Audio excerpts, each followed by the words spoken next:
I'll Okay. tell my grandson what it is, and Yep. you say, wait till spring. I would recommend waiting until spring. Okay. We've I got was this going roof to- repair that was just done, and the ceiling is obviously got to be scraped and primed and patched, and then the wall had actually water coming behind the paint on the wall, so, and it came all the way down to this area here. So what we can do is we can stop and start point is between the doors up to the ceiling and then to the inside corners on each side.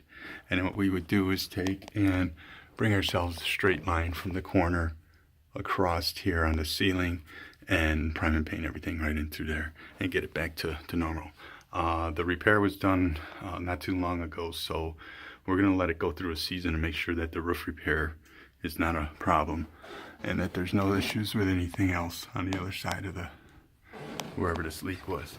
So everything else seems to be fine. Okay, so we're right in Lackawanna.